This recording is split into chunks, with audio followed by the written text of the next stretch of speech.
harus membiasakan diri. Jalan dengan Tuhan, hidup bersama dengan Tuhan. Roh Kudus hidup dalamku, aku hidup dalam Kristus. Harus sedekat itu. Seperti suami istri, dia lebih dekat daripada ayah dan anaknya. Bahkan mama, ibu dengan putra-putrinya. Karena suami dan istri di mata Allah adalah satu. Begitu dekat.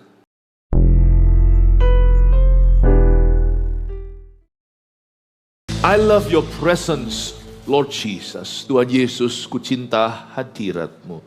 Ajari kami, umat-Mu, mempelai pengantin wanita-Mu, gereja-Mu, di atas muka bumi ini untuk mencintai hadirat-Mu lebih dari segala sesuatu. Dan untuk masuk ke sana, saat kami memperoleh masalah, kami tidak mencari jalan keluar kami sendiri, tapi kami mencari jalan masuk kami ke hadirat yang suci. Tolong Tuhan, sampaikan sabda-Mu, ada banyak pewahyuan baru yang Tuhan hendak beri. Beri hamba-Mu kemampuan, the sharpness of thoughts. Pikiran-pikiran yang tajam, ya Tuhan, untuk bisa menyampaikan isi hati-Mu. Sembunyikan di balik salib-Mu. Dalam nama Yesus, haleluya. Amin, praise the Lord. Apa kabar semuanya? Kasih tepuk tangan untuk Tuhan Yesus, haleluya. Silakan duduk. Kita hari ini belajar dari kitab Esther. Ini adalah ibadah terakhir. Dan seharian ini saya kasih judul Sifat Mempelai Kristus. Karena baca kitab Esther, kita bisa membacanya dari sudut pandang bercermin dengan Queen Esther. Kita seperti seorang pengantin wanita, gereja. Kristus adalah mempelai pria. Dari Esther ini kita bisa belajar gimana caranya masuk ke hadirat Allah. Tentunya yang jadi raja, yaitu suami Esther, dia Raja Ahasiweros. Dia itu di Persia, negara adikuasa. Zaman itu, sekarang ini di daerah Iran. Sekarang nggak jadi apa-apa, Iran, Irak sana. Tapi zaman dulu dia super power. Gimana pun juga raja ini nggak bisa mewakili Yesus. Karena Yesus terlalu sempurna. Siapapun tidak bisa menjadi cerminan Tuhan. Tapi Esther kita bisa belajar sesuatu. Jadi ini episode yang kelima, Anda dengarkan sendiri tadi. Jadi hari ini saya banyak lewat storytelling, lewat bercerita. Dari cerita ini banyak sekali hikmat-hikmat Allah dan pewahyuan-pewahyuan baru dalam hidupmu. Jadi tolong ikuti kebaktian tadi, jika Anda tidak mengikuti satu pun Anda kejar ketinggalannya. Nanti ujungnya saya pasti akan kasih hal-hal praktis untuk Anda catat bawa pulang ke rumah. Kita lihat sekarang di Esther pasal 5. Ini cerita tentang Queen Esther menghadap raja. Sebenarnya Ratu Esther dan bangsanya, bangsa Yahudi sedang dalam bahaya. Zaman itu ada Hitler namanya Haman yang mau memunahkan mereka. Dan rencananya sudah nyaris berhasil. Tapi diinterupsi sama Tuhan. Tuhan pakai Ratu Esther untuk masuk ke hadirat raja dan memutarbalikkan nasib bangsanya. Ini cerita ya. Di dalam kitab Esther ini nggak ada, setahu saya baca bolak-balik halaman per halaman, nggak pernah ketemu kata Tuhan. Tetapi ada di dalam Alkitab. Tahukah Tuhan tidak selalu membubuhkan tanda tangan? Tuhan itu kalau bekerja di dalam di dalam hidup umatnya, itu kadang-kadang diam-diam. Itulah berkat orang yang intim dan dekat dengan Tuhan Yesus. Tuhan itu benar-benar nyata. Tapi hari ini kita akan belajar. Ini menunya seharian munculkan. Ada banyak sekali yang saya ajarkan seharian. Bagaimana menghargai kesempatan. Intinya singkatnya saya kasih summary. Rangkuman. Apa yang tidak kau hargai, Tuhan akan berikan ke orang lain. Jadi jangan ada di antara kita yang merasa sudah cukup hebat. Kita harus belajar terus. Itu tadi kita pelajari dari Queen Vasti atau Ratu Wasti yang dilengserkan. Karena dia merasa kebal, merasa paling cantik, merasa gak mungkin terjadi atas dirinya. Yang kedua, mempunyai wibawa. Gimana penting punya wibawa ilahi. Intinya setiap kita itu, kalau kita mau berhasil, kita harus punya karisma. Gimana punya karisma? Gak ada orang lahir punya karisma, itu gak ada. Nanti saya jelaskan di sana. Mau Anda di dunia kerja lah, mau memimpin suatu perusahaan lah, mau jadi CGL lah, semua harus punya wibawa. Ini Esther punya wibawa yang tiada duanya. Lalu kebaktian 3 tadi mengalami pembelaan, gimana cara Tuhan membela? Kalau Tuhan membela seseorang itu, kadang-kadang Tuhan sudah sediakan solusinya itu di masa lalu. Sebelum problema datang, Anda sudah dikasih peluru. Jadi kalau Anda kena masalah, kita kena masalah, kita panik sendiri, kita rugi karena kita nggak bisa melihat solusi. Padahal Tuhan sudah titipkan jauh-jauh hari.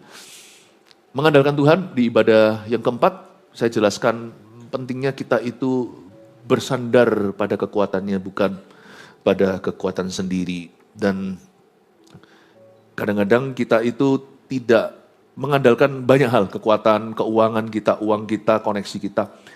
Itu semuanya adalah barang-barang yang ada bolongnya. Mengandalkan Tuhan itu perlu membangun kehidupan doa yang kuat. Nah itu saya ajarkan tadi. Oke, bagian 5 sekarang ya. Masuk ke hadiratnya. Kan kita baca ini dari sisi Esternya. Seorang ratu yang benar-benar berfungsi, dia pasti akan dekat dengan baginda atau raja.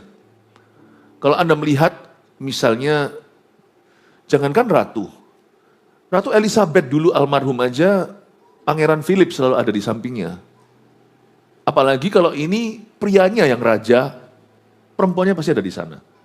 Jadi salah satu bukti pernikahan bahagia adalah mereka selalu bersama. Sekalipun kadang-kadang mereka harus lakukan tugas masing-masing. Tapi kalau Anda mau cari, ya misalnya saya gini ya, Anda mau cari saya gampang. Di mana istri saya ada, saya di situ. Gak jauh lah. Gak jauh. Sebuah pernikahan yang baik, ya puji Tuhan pernikahan saya, I'm happily married, itu gampang kok. Mau cari di mana suaminya, ya cari istrinya di mana. Atau mau cari istrinya di mana, ya suaminya di mana. Gak terlalu jauh. Paling tidak pasti saling tahu lokasinya di mana. Ya, pasti tahu. Gak mungkin jauh. Orang berkata, buah gak jatuh jauh dari pohonnya. Tapi dalam pernikahan yang bahagia, istri gak akan jauh dari suaminya. Jadi salah satu tanda bahwa kita ini adalah mempelai wanita Kristus adalah kita selalu senantiasa seringkali ditemukan dalam hadiratnya.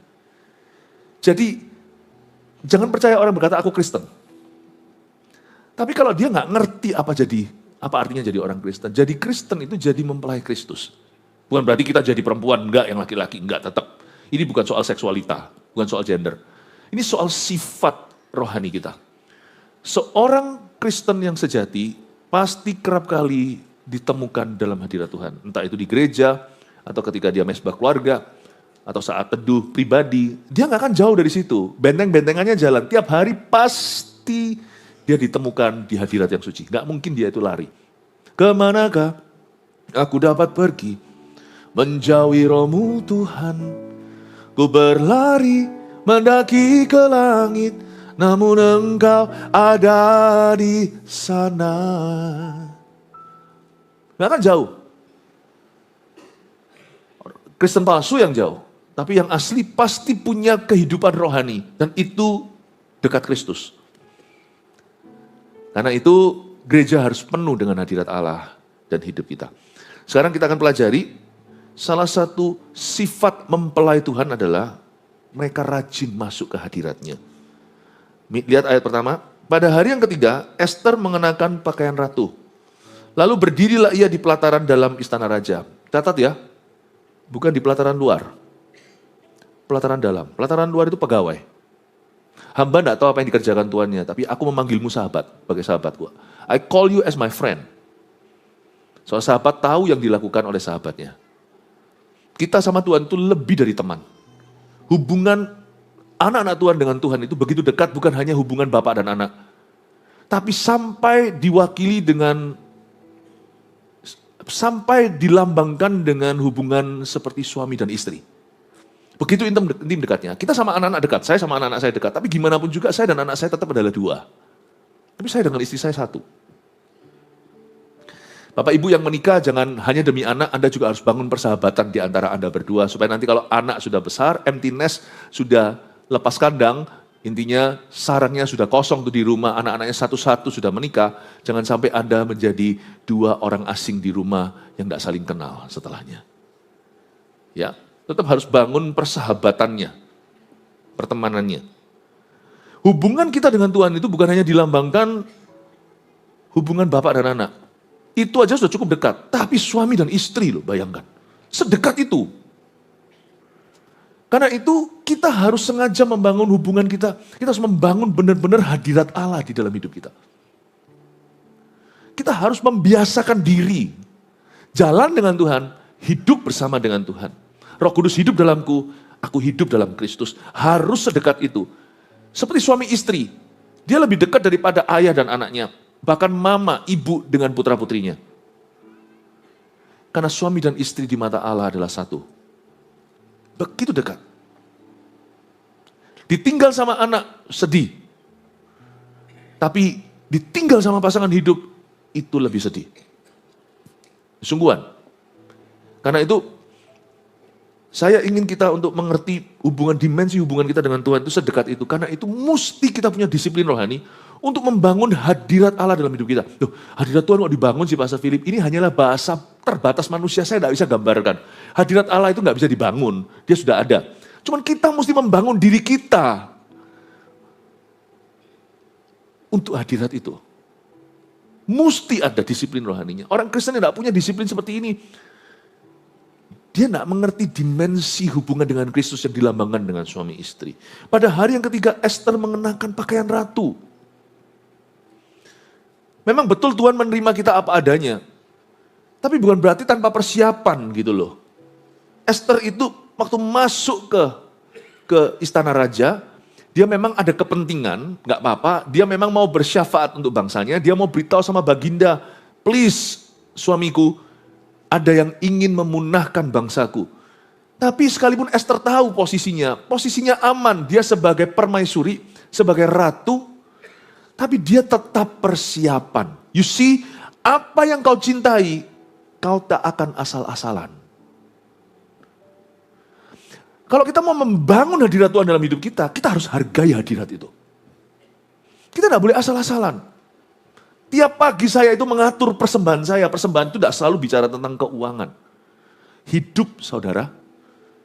Bapa, ku persembahkan tubuhku sebagai persembahan yang hidup, kudus, dan yang berkenan padamu sebagai ibadah yang sejati.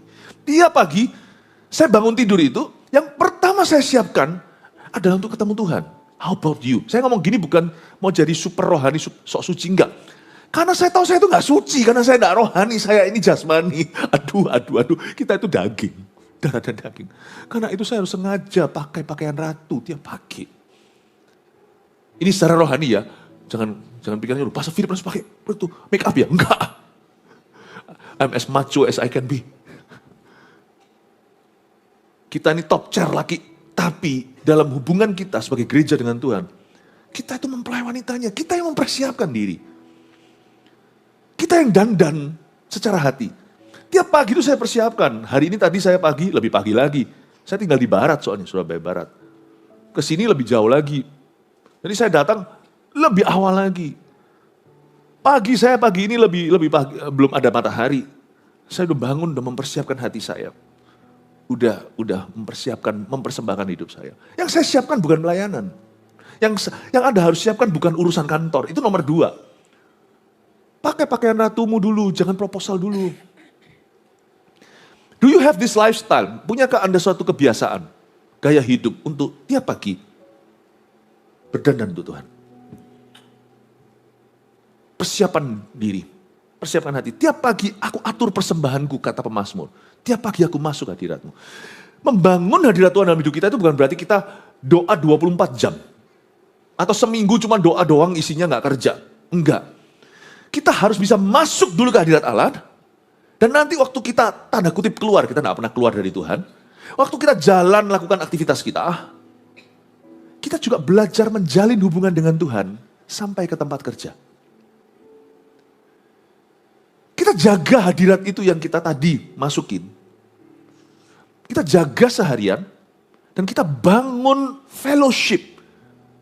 Persekutuan dengan Roh Kudus, kalau doa berkat itu dan berkat Allah Bapa, Putra dan Roh Kudus, berkat dari Allah Bapa, kasih karunia dari Tuhan Yesus, persekutuan dengan Roh Kudus. Maksudnya itu, you build your fellowship.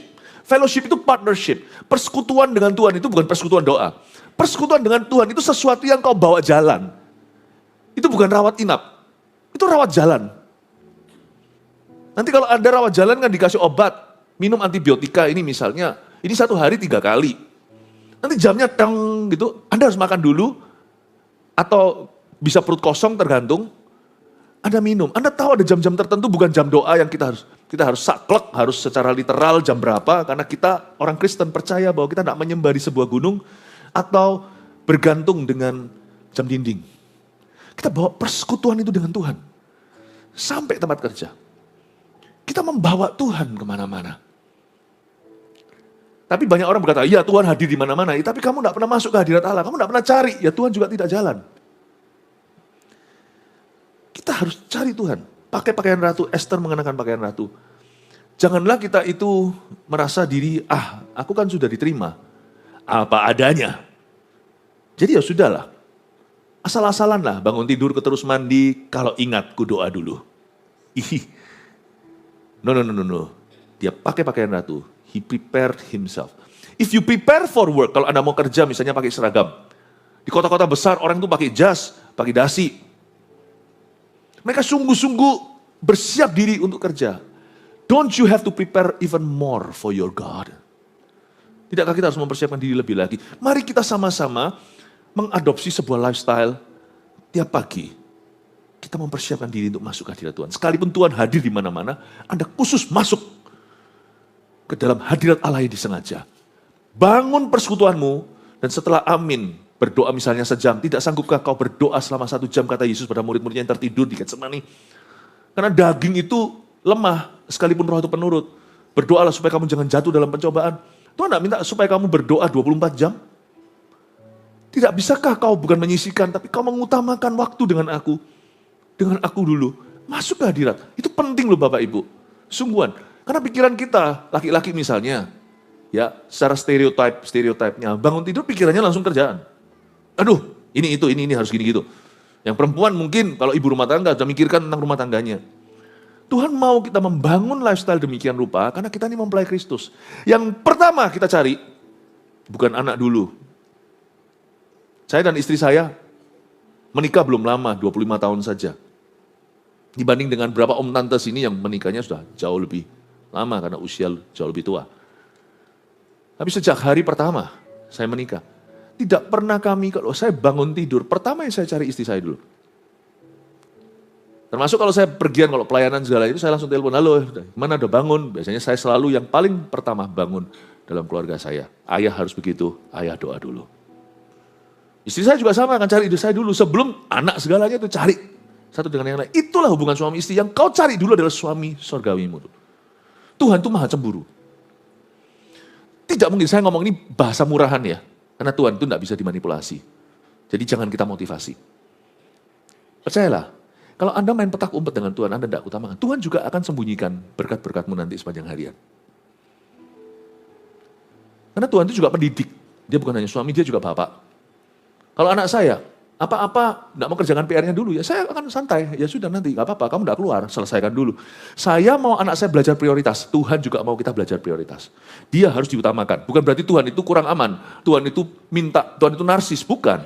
Tapi memang itu sudah tatanan. Di dalam alam semesta ini, hanya ada berkat jika Tuhan diutamakan, sungguhan. Karena memang Tuhan sumbernya. Tuhan sumbernya. Karena itu mari kita punya kebiasaan. Saya tidak mau kita hanya dengar khotbah di gereja. Gereja ini harus mewartakan sesuatu yang bisa Anda lakukan. Bukan sesuatu yang sifatnya sebentar aja saya ajar di sini lalu habis itu menguap. No. Firman seperti ini itu ada banyak PR-nya. PR-nya cuma satu sih, nggak banyak. Itu bangunlah gaya hidup mengutamakan Yesus setiap pagi. Tiap hari. Saya punya teman yang berdoanya bukan pagi, tapi malam hari. Karena dia memang pagi terlalu pagi. Karena dia kerjanya di luar kota. Jadi kalau pagi sekali dia bisa-bisa nggak tidur. Jadi dia malam. Jadi benar-benar dia sudah janjian dulu. Ngomong dulu sama keluarganya supaya pengertian. Aku perlu punya, kalian perlu pinjamkan papa ke Tuhan. Kalau nggak gitu nanti papamu berang. Papamu nanti akan jadi orang yang kamu nggak suka deh pokoknya.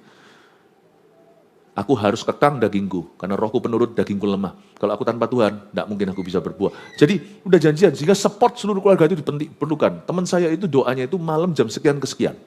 Tapi dia hanya punya waktu 1 jam. Dia benar-benar doa dan firman tidak include di dalam. Doa, muji Tuhan, firman, dia orangnya bukan musisi. Jadi selalu dia pakai tool-tool yang ada, yang tersedia, dia dengar musik dan segalanya. Pokoknya dia ada caranya sendiri. Pokoknya dia punya waktu janjian dengan Tuhan jam segitu, dia bangun gaya hidupnya seputar itu. Segala suatu hal yang lain dibangun setelahnya di atasnya.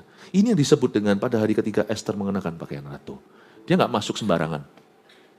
Dia mempersiapkan dirinya, sekalipun dia sudah ratu. Mari kita memiliki prinsip yang sederhana ini. Masuk ke hadiratnya jadi prioritas dalam kehidupanmu. Mungkin di sini ada yang bolong-bolong, percayalah saya. Kalau Anda lakukan ini ya, Tuhan tidak main petak umpet. Karena Tuhan tidak perlu mendidik kita soal prioritas lagi. Tapi kalau anak saya misalnya gak memprioritaskan yang benar, saya pasti akan suruh dia sampai melakukan prioritasnya, baru setelah itu diperbolehkan sesuatu. Percayalah, muter-muter, tidak akan ada sesuatu ditambahkan padamu kalau tidak mencari kerajaan Allah dulu. Muter-muter kalau Yesus suamimu bukan orang pertama yang kau cari tiap hari, apapun yang kau cari tidak akan dia restui. Amin Bapak Ibu. Saya dorong Anda, coba deh lakukan ini. Let's see. Buat satu ini aja, eksperimentasi. 30 hari ke depan dari hari ini. You try lah, kata orang Singapura. Coba lihat perubahan hidupmu ya. Just give that 1 hour to Jesus every morning. Let's see how your life changes. How your life will change. Mari kita lihat hidupmu bagaimana berubah. Saya pernah membuat eksperimentasi. Masuk hadirat Allah buru-buru. Karena saya ini pengajar, saya minta izin sama Kristus. Jangan coba ini di rumah, anak Anda tidak perlu lakukan ini. Saya sebagai pendidiknya soalnya. Saya buat eksperimentasi, untungnya cuma 2 hari. Dan itu menyiksa bagi saya, karena saya biasanya doa nggak cuma 1 jam, karena tuntutan iman saya melebihi orang pada umumnya, yang bergantung banyak sekali. Jadi saya nggak hanya segitu, protein saya lebih. Nah suatu hari saya kurangi cukup drastis. Saya kurangi separuh. Dan separuh saya mungkin masih, sorry ini ngomong ini bukan meninggikan diri, saya ngomong gini pun nggak enak sebenarnya sungkan, tapi sebagai contoh, ilustrasi penting untuk saya ceritakan. Setengah porsi saya itu mungkin juga melebihi porsi penuhmu, sebagian di antara Anda. Masih lebih banyak daripada beberapa orang di sini. Tapi itu menyiksa buat saya, karena saya biasanya dosisnya tinggi. Saya datang ke kantor dengan dosis setengah.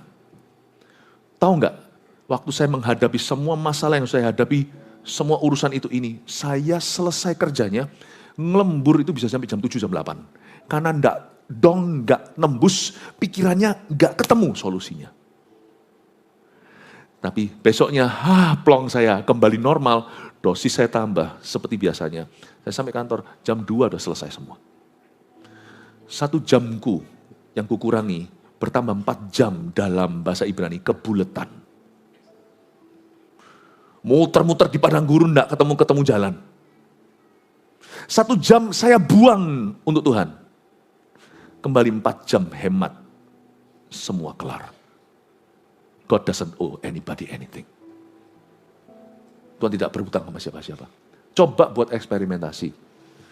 Masuk ke hadirat Tuhan asal-asalan dan pakai pakaian ratu tiap pagi. Mempersiapkan diri. Let's see 30 hari perbedaan hidupmu. Amin Bapak Ibu? Ya?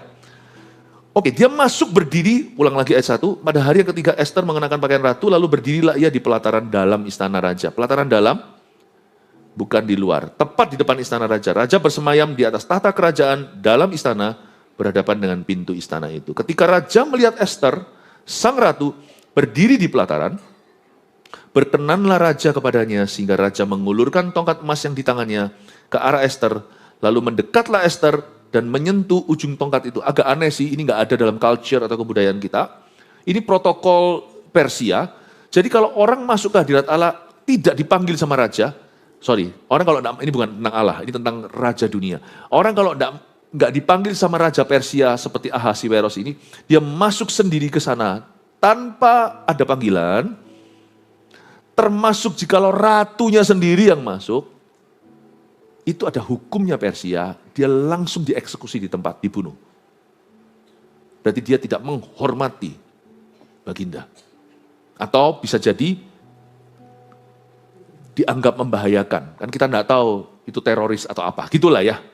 Itu adalah hukum untuk melindungi keamanan dan kemuliaan sang raja. Kecuali apabila sang raja mengulurkan scepter atau mengulurkan tongkat emas, tongkat yang dia pegang selalu tongkat kebesaran. Pejabat juga ada kan, misalnya pejabat tinggi, tentara, atau polisi, kan kadang-kadang ada tongkatnya itu. Bukan tongkat beneran karena nggak bisa jalan. Bukan tongkat kruk, tapi tongkat yang seperti itu yang dibawa itu kan tongkat kebesaran. Biasanya kalau dinas atau kalau ada upacara apa dibawa.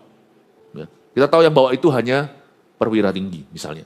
Raja punya scepter atau punya tongkat emas. Dan kalau tongkat emas itu raja hari itu nggak bete, raja hari itu good mood, diulurkan, orang itu nggak jadi mati. Nah itu adalah hukum Persia.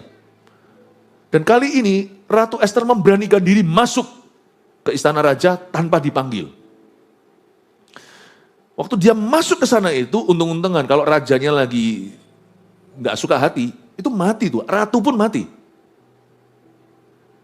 Tetapi hari itu langsung diulurkan. Karena Esther memang sudah puasa dulu, ini ceritanya. Waktu diulurkan, Esther langsung menyentuh ujung tongkat itu. Disentuh dengan tangan yang lembut, saya bisa bayangkan tangan Esther lembut gini lah. Ya, saya nggak bisa tiru gimana caranya. Ya, dipegang gitu. Satu hal ya, kalau raja di dunia aja bisa merciful. Raja di dunia itu bisa bermurah hati. Apalagi raja di atas segala raja terhadap anak-anaknya sendiri. Masuk ke hadirat Allah itu bukan perkara murah. Pernah tahu nggak cerita tentang seorang anak muda namanya Saulus yang menganiaya gereja, lalu habis itu dia perjalanan ke Damaskus atau Damsyik. Lalu dia jatuh rebah karena kena terang, dia tidak melihat apa-apa tapi mendengar suara, "Aku Yesus yang kau aniaya." Setelah itu kan dia masuk ke kota, 3 hari dia buta. Tahu nggak kenapa kok ada selaput di matanya? Sampai Tuhan utus Ananias, seorang anak Tuhan, seorang hamba Tuhan untuk tumpang tangan, baru selaput itu copot, 3 hari kemudian dia bisa melihat. Dan setelah melihat juga, setelah itu dia dibaptis dan juga dibaptiskan ke dalam Roh Kudus. Saya pernah sekali baca ayat itu, saya tanya, kenapa kok sampai ada selaput ya? Luar biasa Tuhan itu. Orang ini adalah orang berdosa. Orang ini orang yang menganiaya Kristus. Dan waktu dia ketemu sama Tuhan, langsung Tuhan kasih kontak lens sama dia yang hitam. Itu pun dia lihat terang. Padahal terang ini bukan terang siang, karena waktu itu Saulus sedang mengejar bangsa Israel, nggak mungkin malam, mengejar gereja untuk menganiaya orang Kristen itu pasti siang hari bolong. Itu pasti terang benderang. Kalau terang terus ada terang, nggak mungkin, itu terang bukan terang alami, itu terang dahsyat. Sampai terangnya matahari aja redup, sampai orang itu buta karena terang ini. Tapi saya tanya, waktu saya baca itu saya renungkan, kenapa kok ada selaput ya? Kenapa dikasih katarak? Kalau enggak, Saulus mati. Ada ayatnya kan, enggak ada orang lihat Tuhan hidup, itu enggak ada. Mati dia pasti. Tuhan Yesus sebelum sampai di depan matanya, beritahu, "Akulah Yesus yang kau aniaya." Mengapa kau aniaya aku? Tuhan kasih matanya selaput dulu. Supaya dia tidak melihat Tuhan dan mati di tempat. Masuk ke hadirat Allah itu menjadi perkara murah hari ini. Karena Tuhan tidak pernah menolak kita. Dan kalau kita masuk hadirat Tuhan, kita yang sudah diselamatkan, meskipun kita tidak ketemu hadirat Tuhan secara fisik, kita itu bolak-balik selalu diulurkan tongkat emas. Setiap kali kita datang ke gereja itu bisa aja loh itu kita seperti Ananias Safira, kita mati di tempat karena kita semua orang berdosa. Bisa aja waktu kita saat teduh pribadi itu, kita waktu masuk hadirat Tuhan tidak akan bisa bernafas lagi. Hadirat Tuhan itu sekali, jangan kau anggap biasa. Hadirat Tuhan itu suci. Dia itu holy. Orang bisa mati loh. Minggu lalu saya ketemu dengan satu orang, bukan orang Kristen. Dia dapat mimpi tentang Yesus. Lalu saya tanya-tanya sama saya selesai, saya ceritakan, saya pakai Alkitab aja, semua lewat kebenaran, ini yang kamu mimpi, itu semua ada dalam Alkitab. Setelah itu kita doa, boleh saya doa ya? Doa sederhana aja, cuma duduk gitu. Lalu saya berkata, "Tuhan Yesus." Langsung orangnya, kayak orang mati gitu, rebah gitu, tapi saya tahu dia tidak mati. Dia sedang rebah dalam roh. Sambil duduk gitu, sampai tiba-tiba, saya cuma bilang Yesus gitu aja, bam. Kita jadi biasa dengan kata Yesus. Karena dia tidak pernah bunuh kita. Karena dia tidak pernah tolak kita. Hanya karena tongkat emasnya selalu terulur untuk sang ratu, yaitu you, me and you. Jangan kita jadikan itu gampang. Tahukah bahwa kita bisa aja mati di hadirat Tuhan? Meskipun kita tidak melihat Tuhan, kita bisa mati. Waktu saya sedang pelayanan dulu di Burma, saya masih ingat kok. Tuhan melawat, itu kan ada dokumentasinya. 20 cowok-cowok ikut sama saya dan istri saya pergi. Itu masih dalam situasi yang cukup bahaya. Setelah selesai lawatan Tuhan terjadi, yang Anda lihat itu loh. Ketika saya doa, tiba-tiba orang rebah satu stadion. Itu saya turun dari samping. Lalu ketemu security-nya semuanya yang berjaga. Mereka semua bukan anak Tuhan. Saya cuma lewati, saya bilang thank you, terima kasih, thank you. Nggak ngerti terima kasih mereka. Mereka thank you, bisa lah ya, bahasa Inggris dikit. Thank you. Bak semuanya. Itu security dengan pistol di sini. Pam. Wow. Tempat yang tidak pernah lihat terang. Dengar nama Yesus, Tuhan datang di ruangan itu ketika saya berkhotbah. Itu orang berdiri aja nggak bisa. Waduh, Pastor Philip, kita butuh yang begitu. Ya puji Tuhan kalau dapat pengalaman. Tapi jangan kau gantungkan itu untuk menghormati hadirat Tuhan. Kita ini sudah ada in Christ, di dalam Kristus. Mungkin siapa di sini kalau misalnya kita lagi mau swimming, mau renang nih. Mau renang masuk ke kolam itu, dingin airnya. Kita kira kalau hawa panas, airnya ikut panas. Ternyata enggak, kalau hawa panas itu justru kerasa air dinginnya. Dingin. Tapi setelah Anda cemplung, sekian lama, nggak dingin ya. Dan ketika Anda menyelam, tadi waktu masuk kerasa basah, waktu menyelam kerasa biasa. Orang yang sudah ada di dalam air tidak merasa basah. Orang yang sudah berada di dalam sebuah kedalaman, tidak merasakan airnya. Because you are already inside. Anda sudah ada di dalam. Kita in Christ, kita ada dalam Kristus. Karena itu jangan sampai Tuhan terasa biasa. Saya pergi ke tempat yang tidak pernah lihat terang. Bangsa yang tinggal dalam kegelapan. Pertama kali mereka dengar Injil. Berdiri aja gak bisa. Sekalipun pegang senjata. Itu saya lewatin aja, bukan saya yang sakti. Wih, Pastor Philip ya, bayang-bayangnya diurapi. Gak ada bayang-bayang, waktu itu di dalam stadion. Gak ada bayang-bayang. Saya cuma lewati, thank you. Saya lewati, bum. Saya bilang, wow. Kok gak terjadi di sini? Loh, puji Tuhan kalau terjadi. Kita boleh tuh minta pengalaman baru. Tapi jangan bergantung itu. Hari ini kita di sini diingatkan bahwa kita sudah in Christ, kita sudah berada di dalam Kristus. Kita sudah menyatu.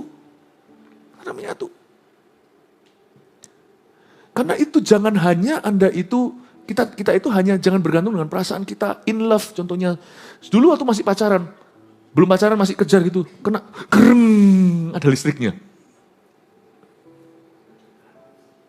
Jangan bergantung feeling in love. Suami istri hari ini mungkin gandengan tangan, kayaknya biasa. Apalagi kalau kita lihat orang yang sudah menikah lama, sudah tua gitu ya, kakek dan nenek pegang gitu tangan. Mungkin bukan gereng lagi. Tapi Anda mau tahu seberapa dalam hubungan mereka? Keintiman mereka? Gampang. Anda lepaskan tangannya, tangan satu tangan cari, mana? Dia bukan bergantung listrik. Dia bukan lagi in love. Dia sudah loving. Bukan jatuh cinta. Tapi dia sudah mengasihi dengan nyawanya. Itu bedanya di situ. Pasti cari. Saya pernah lihat seorang kakek ditinggal seorang kakek dan nenek, pasangannya meninggal. Anda kalau tidak tahan mental ya. Itu terharunya daripada terharu yang drama Korea yang cuman pacaran, cinta monyet. Cuman monyetnya cakep-cakep aja gitu aja. Cintanya monyet tapi. Oh gitu ya, oke lah nggak apa-apa. Kinda cute you know. Lucu juga lihat anak-anak muda jatuh cinta itu. Tapi itu tetap bukan jenis cinta yang paling teruji. Kalau Anda hanya bergantung dengan feeling only atau perasaan jatuh cinta. Yang kayak gitu terharuan gitu, yang drama-drama tersebut. Yalah paling cuma terbawa suasana. Anda baru terharu lihat kakek nenek itu yang saya maksudkan tadi. Tinggal pasangannya dia nangis. Aku udah bisa hidup tanpa kamu. Tunggu aku. Saya di situ. Saya lihat, wow. This is no longer in the level ecek-ecek kaki, basah-basah. Ini sudah sebuah kedalaman. I cannot. Sama Tuhan. Gereng ada? Ada. Kadang-kadang mendoakan orang juga kerasa lawatan Tuhan. Kadang saya kerasa, kadang enggak. Bahkan waktu saya enggak kerasa pun, kalau saya tumpang tangan sesuatu terjadi. Enggak harus saya harus merasakannya, kadang merasa, kadang enggak. Don't worry. Tapi coba suruh saya seperti tadi, dosis saya dikurangi setengah. Saya menderita loh hari itu, terus terang. Menderita pol saya. Saya berhenti, saya enggak mau eksperimen gini lagi. Untungnya ini bukan eksperimen dosa, kalau dosa jangan eksperimen. Itu pengkhotbah itu Salomo agak sedikit ekstrim eksperimennya, jangan coba yang ke situ. Satu aja tumbal cukup sepanjang sejarah. Tapi saya hanya kurangi dosis. Itu saya berkata, Tuhan, I cannot, sungguhan.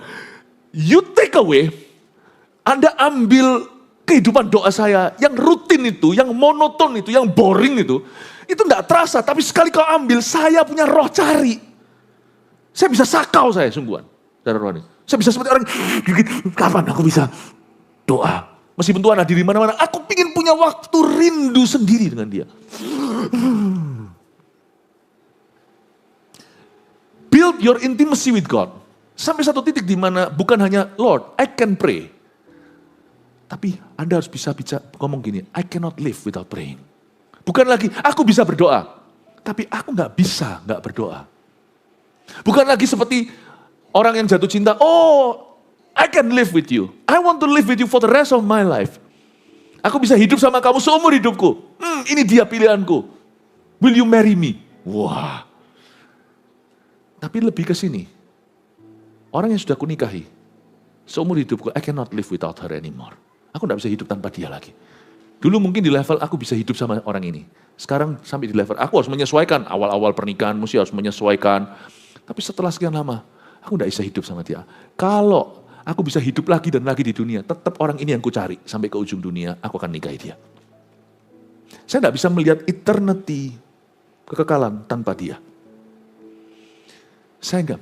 Bisakah kita bangun hubungan kita dengan Tuhan sampai taraf ini, keintiman? Orang seringkali salah ngerti. Di dunia ini yang sekarang cetek dan dangkal, orang bilang keintiman itu seksualita. Bukan hanya. Keintiman itu kedekatan demikian rupa, I cannot live without you. Aku tidak bisa hidup tanpa kamu.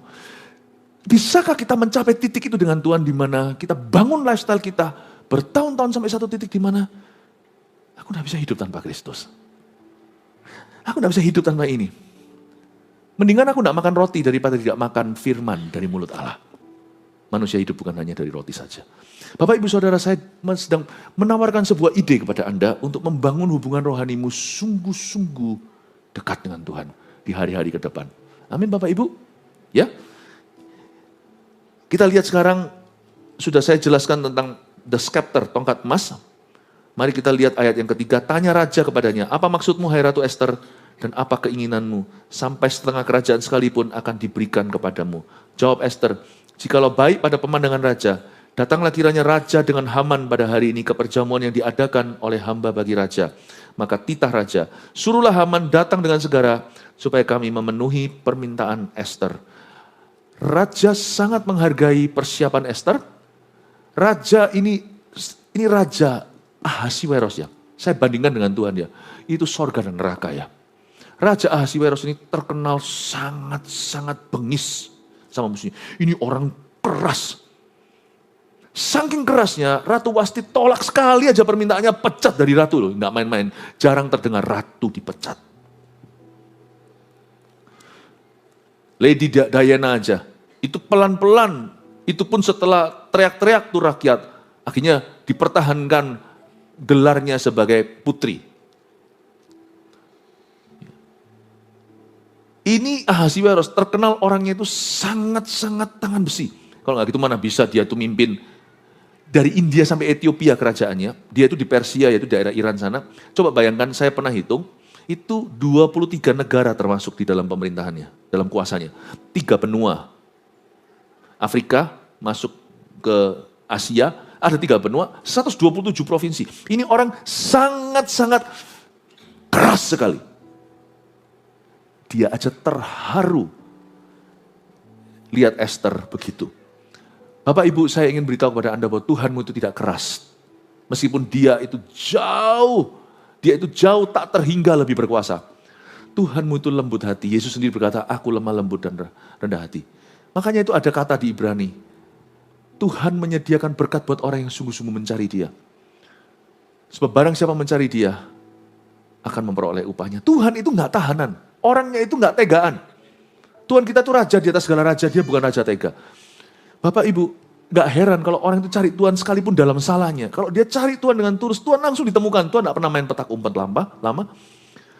Pada waktu si Esther itu mempersiapkan diri demikian rupa, Raja bengis aja terharu, apalagi Kristus.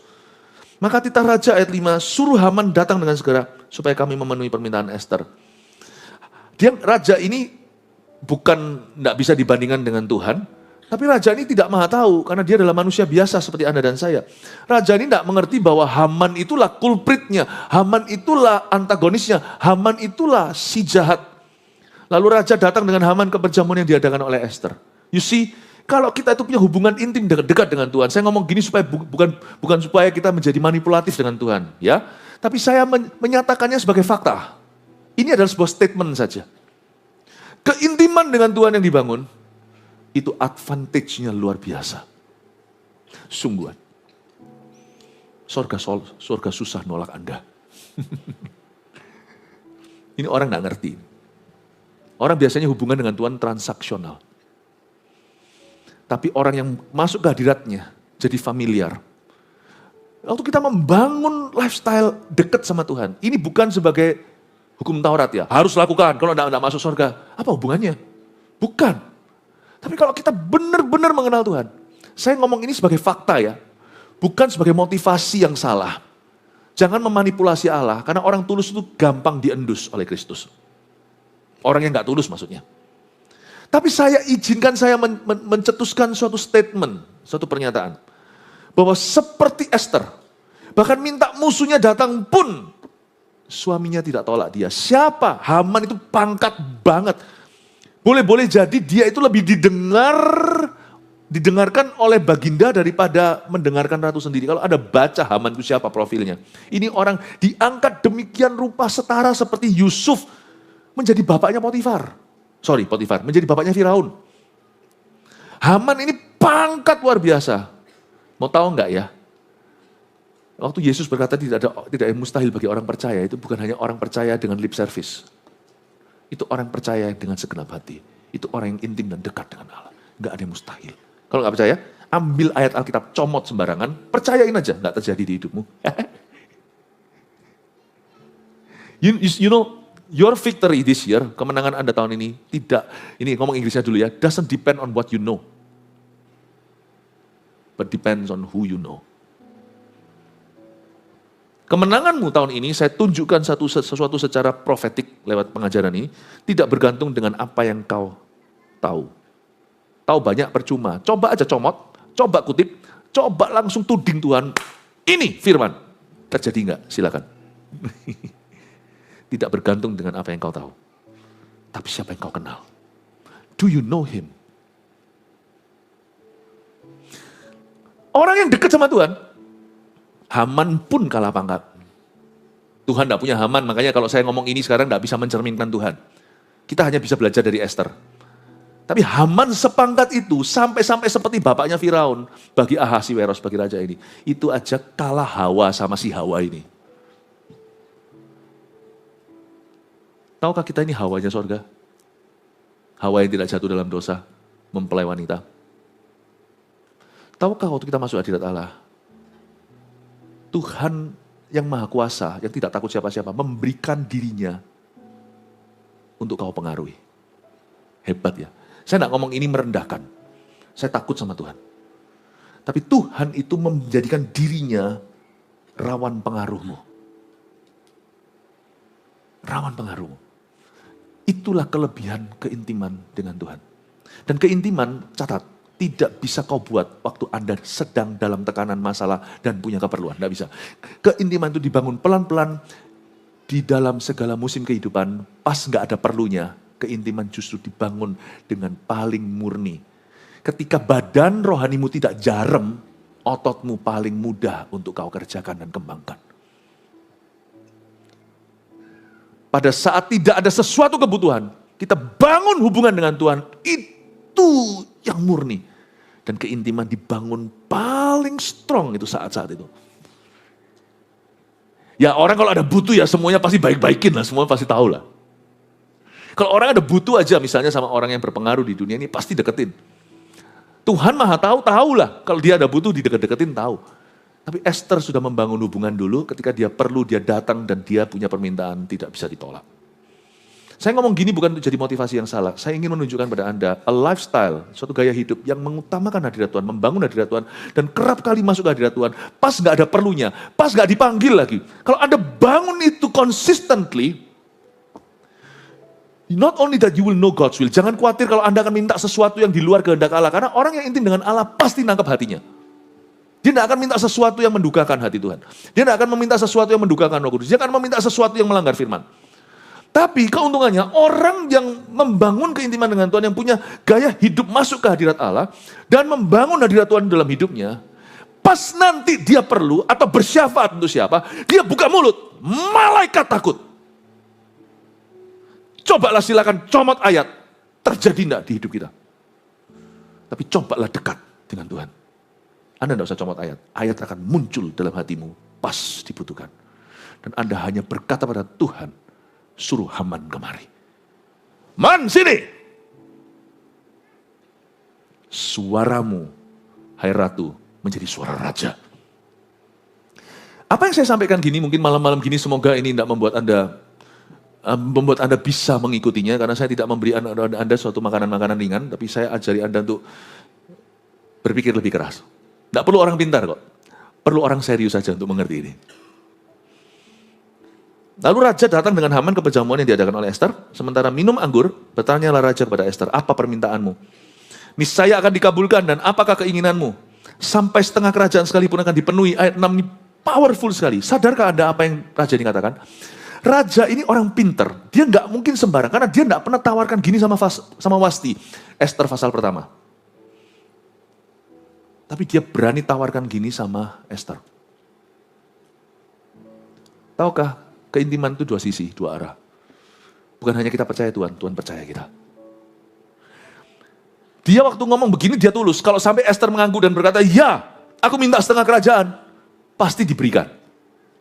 Tapi raja tahu bahwa Esther tidak begitu. Jadi raja bukan pancing dia atau menjebak. Tapi raja bilang, sampai setengah kerajaan sekalipun akan dipenuhi. Karena dia tahu dalam hatinya, ada permintaan serius dalam hati ratunya. Dan itu bukan minta kerajaannya, karena dia dari awal sudah tahu sifatnya. Kalau Anda baca pasal-pasal sebelumnya di kebaktian-kebaktian sebelum ini, tadi saya jelaskan, di dalam kebaktian yang wibawa ilahi, Esther itu dikasih kredit card tanpa batas, ya istilahnya, suruh shopping gila-gilaan, 1 hari sebelum menghadap raja. Semua wanita, tidak hanya Esther, yang disayembarakan untuk jadi permaisuri raja, nanti siapa ratu terpilih, mereka boleh shopping habis-habisan, semua ditanggung raja, besok setelah ketemu raja, kencan, bawa pulang semua barang itu, tidak usah di-refund, tidak usah dikembalikan. Itu tidak dipinjemin, itu kado lah sedikit untuk kamu. Esther nggak ngambil apa-apa, kecuali yang disarankan oleh sida-sida yang take care perempuan-perempuan ini, yaitu namanya Hegai. Dan itu sampai ke raja, karena Hegai itu sida-sida yang sangat dekat sama raja, memberi laporan. Hegai itu juga semacam pemimpin rohani atau pemimpin-pemimpin yang sah di hidupmu. Mereka ini bisa wadul sama Tuhan. Bahasa Surabayanya, bisa wadul. Tuhan maha tahu, aku tahu. Karena cerita ini tidak bisa kau samakan Ahasiweros dengan Tuhan Yesus. Tetapi kita ini bisa wadul. Makanya itu ada ayatnya berbunyi begini, janganlah kau dukakan. Tunduklah kepada pemimpinmu, itu bukan berarti tunduk pada semua pemimpin, mereka mau apa terserah. Jangan, kalau mereka mengajarkan yang salah, jangan kau ikuti. Kalau mereka melakukan yang salah, kau harus lawan. Kita harus berkata, oh tidak boleh. Apakah meraba-raba lawan jenisnya? Atau melakukan suatu pelecehan ini adalah bagian tugasmu. Bukan, ini kesalahan, bahkan kriminalitas. Anda harus berani berkata, no. Berani berkata begitu. Tapi kalau pemimpin yang baik, yang takut akan Tuhan, yang mengajarkan firman Tuhan, sekalipun tidak sempurna, tetapi pemimpin yang sudah memimpinmu dengan baik dan bijaksana. Ada ayatnya, tunduklah pada pemimpinmu, supaya mereka memimpinmu dengan sukacita. Jangan dengan keluhan, sebab itu tidak ada gunanya buat kamu. Hegai-hegaimu bisa laporkan ke Tuhan. Ngeluh ini domba ini susah. Ada juga yang berkata, Tuhan terima kasih untuk domba sejati ini. Dan itu keuntungannya bagi Esther sendiri. Hegai beritahu sama Ahasiwaros, tahu nggak ada satu perempuan baginda beda banget, 1490 yang lainnya, perempuan semuanya, wah kalau sudah shopping, udah lupa. Besok ketemu raja, mereka nggak mikir rajanya, mereka mikir apa yang mereka bisa dapatkan untuk dirinya. Ini satu perempuan tidak murahan, satu perempuan tidak mauan. Dia tanya sama saya loh baginda, dia tanya sama aku, kira-kira apa yang baginda suka ya? Gaun seperti apa? Minyak wangi seperti apa? Ada minyak wangi kasai, gitu ya. Setengah tahun ada minyak namanya kasai, minyak kasai. Setengah tahun mereka berlumuran dengan mur dulu, di detox dulu, setengah tahun berikutnya mereka pakai minyak yang benar. Saya bisa bayangkan Hagar, siapa namanya? Esther ini tanya, kira-kira dari minyak wangi mahal semuanya parfum ini, yang raja paling suka yang mana yang biasanya dipakai sama Vasti? Yang lainnya nggak peduli tanya itu. Wah ini aku tahu nih, aku sudah pernah lihat etalase, tapi karena aku bukan dari keluarga berada, aku kepingin beli nggak bisa. Wah sekarang kasih kredit card. Bisa shopping gila-gilaan seharian, ini semua milikku, aku mau ini, burung. Kalau bisa yang ini semua, 5 warna aku ambil semua. Hanya satu Esther ngambil seperlunya.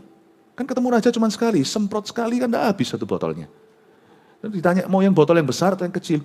Yang kecil aja. Hegai berkata, kok yang besar? Ambil semua. Enggak, yang kecil aja, saya enggak butuh sebanyak itu. Dia lihat, wow. Terus dia ngomong sama pegawainya, ambilin yang besar. Dan hatinya dia berkata, aku akan wadul ke raja, aku akan beritahu, ini ratunya. Tahukah beberapa orang mendapat berkat karena pemimpinnya berdoa, Tuhan ini orang kau harus pilih. Ini orang Tuhan, kau harus berkati. Tapi ada yang mengeluh, aduh Tuhan orang ini, Tuhan aku mengasihi dengan penyalipan daging.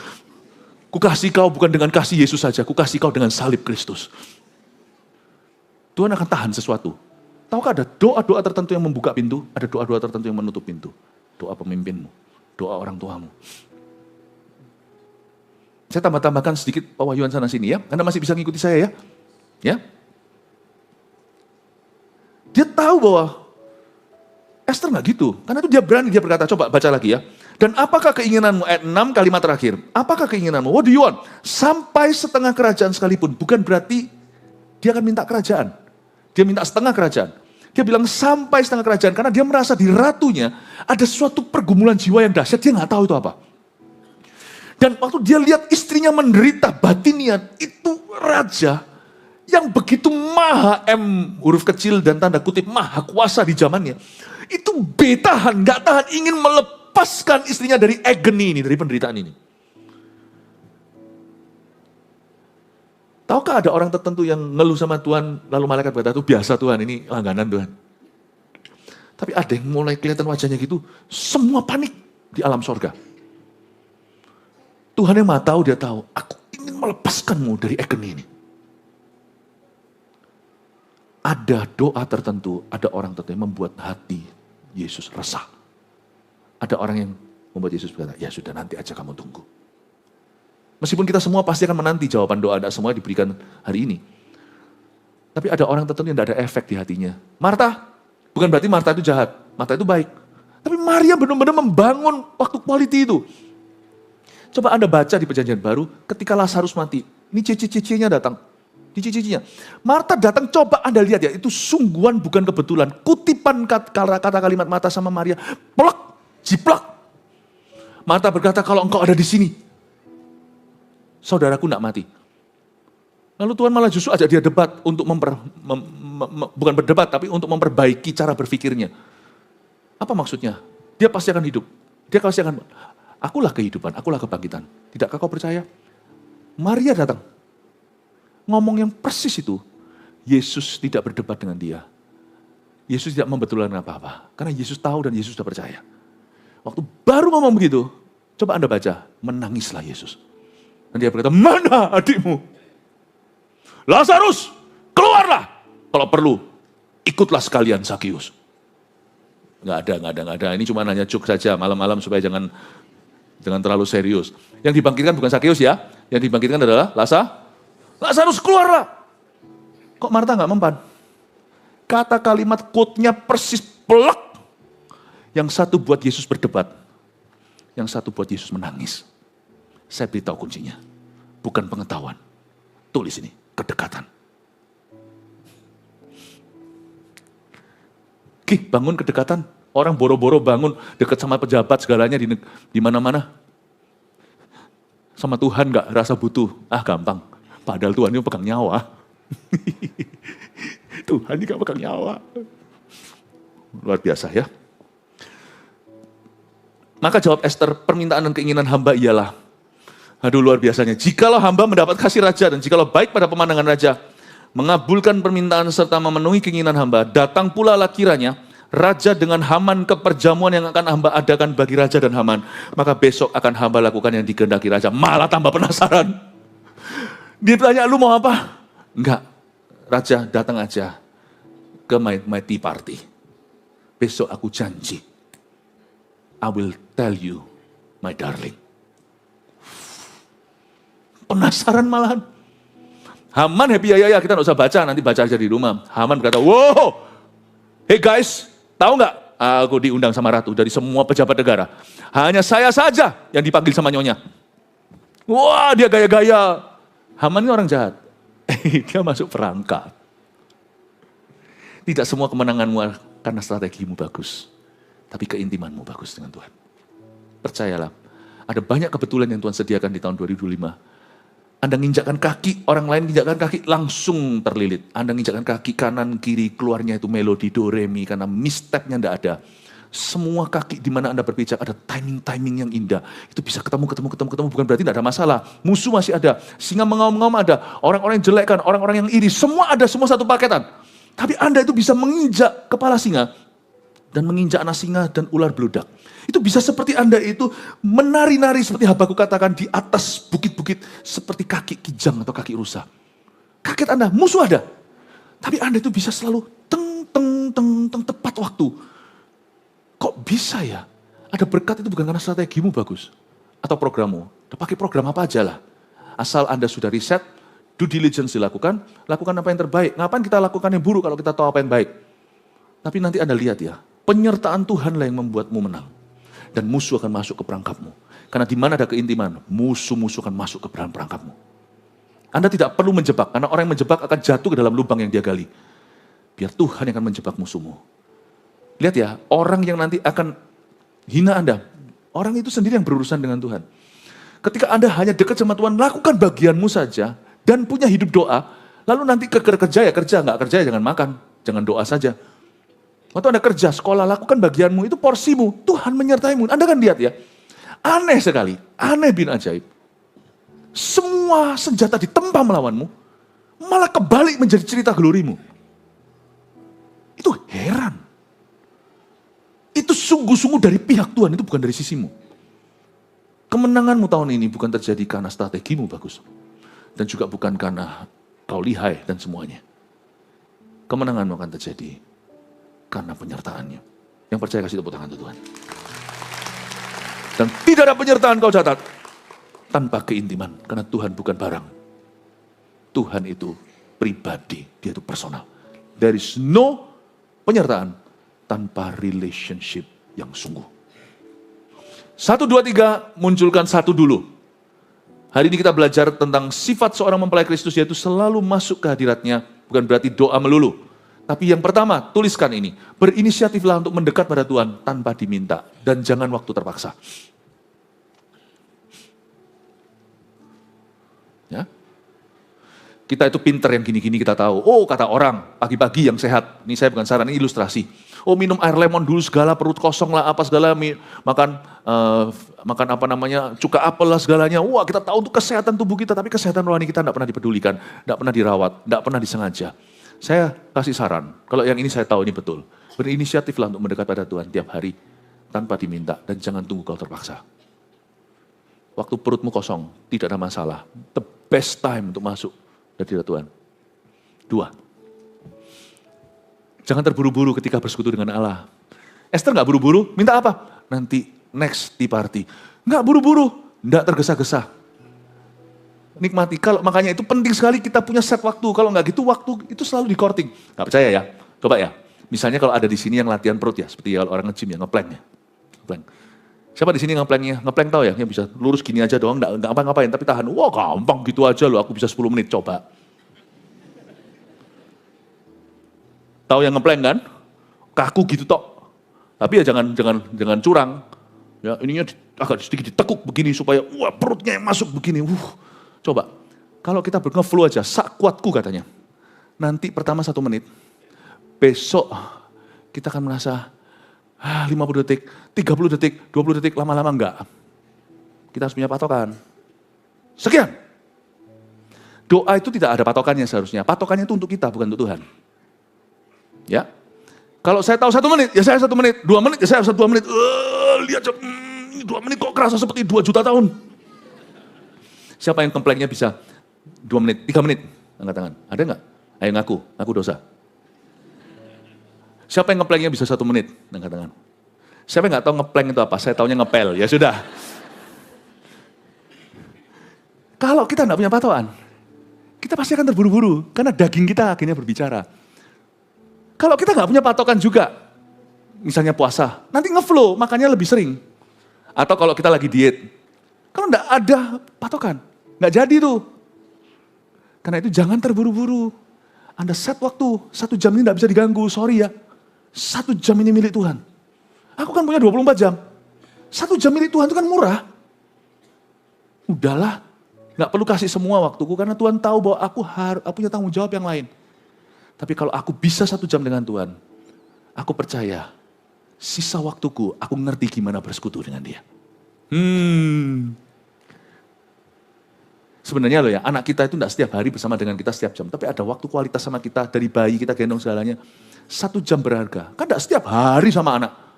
Itu membonding kita sehingga anak tidak bisa hidup jauh dari kita. Sehingga kita ada hubungan yang benar-benar terjalin. Jangan terburu-buru ketika bersekutu. 3, dalam hadiratnya ada perangkap untuk musuh kita. Ini bukan bagianmu, serahkan ke Tuhan. Ada perangkap untuk musuhmu. Dia nggak tahu tuh Haman masuk dalam jebakan. Dia nggak ngerti. Ya, tapi nanti lain kali saya ceritain tentang Haman, seru banget, tapi bukan malam ini. Malam ini cukup sekian. 1, 2, 3, tolong difoto. Cepet. Selesai? Oke, puji Tuhan ya. Tambahin 1 lagi nomor 4 ya, kalau bisa ngeplank. Enggak, bercanda ya. 3 ini aja, urusan jasmani bukan urusanku. Urusan rohani adalah urusan saya sebagai gembalamu. Mari kita semua bangkit berdiri, Tuhan Yesus memberkati.